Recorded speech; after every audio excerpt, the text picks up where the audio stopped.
outside McDonald's with a flag and on his bike, and we used to question why, but now we understand why he was stood there. Give a round of applause for Phil, who will be speaking about Sudan. Thank you very much. I've never been to Sudan, but I know a little bit about the history. It was a part of the British Empire, and in 1890-something there was a British expedition that was sent to Sudan to revenge an earlier British expedition that had been wiped out.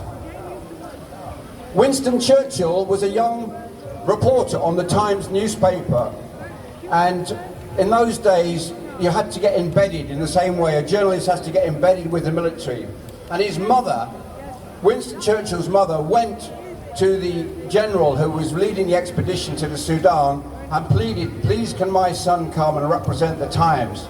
And he was allowed to travel with the military excursion to revenge the attack, the defeat that had suffered some years before. And Winston Churchill, do you know what he took with him to his supplies to go to Sudan? He took hampers from Fortnum and Mason's. Champagne and caviar as a war reporter. Well, and when the great battle, when it came, 1896, the Battle of Omdurman, the British had machine guns. On the British side, which included many people of South Asian origin, 38 soldiers were killed. Guess how many Sudanese were killed? 16,000 people. And the troops were ordered, when the dead and the dying were left on the battlefield, the troops were ordered to go out and bayonet the wounded.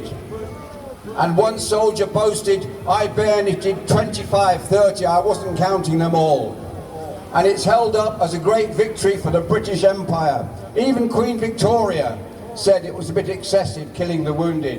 And even Winston Churchill said it was a bit excessive killing the wounded like that. But that's the history, that's the legacy that we have from Sudan today. Quickly, while I'm here, I'd like to say a few words about the Congo. Our smartphones use rare earth metals that come from the eastern part of Congo. There's been a civil war raging there for more than 20 years, fighting over those mines. And the people who are making the most money are the people at the top of the internet. And when the child labourers in the miners, they say to the mining companies, well, don't you even give them gloves? Oh no, they'll only sell them. These are some of the poorest people on the planet that make our smartphones work. So please don't upgrade your phone at the first opportunity. Make your phones last. Slow down the war in the Congo. I thank you.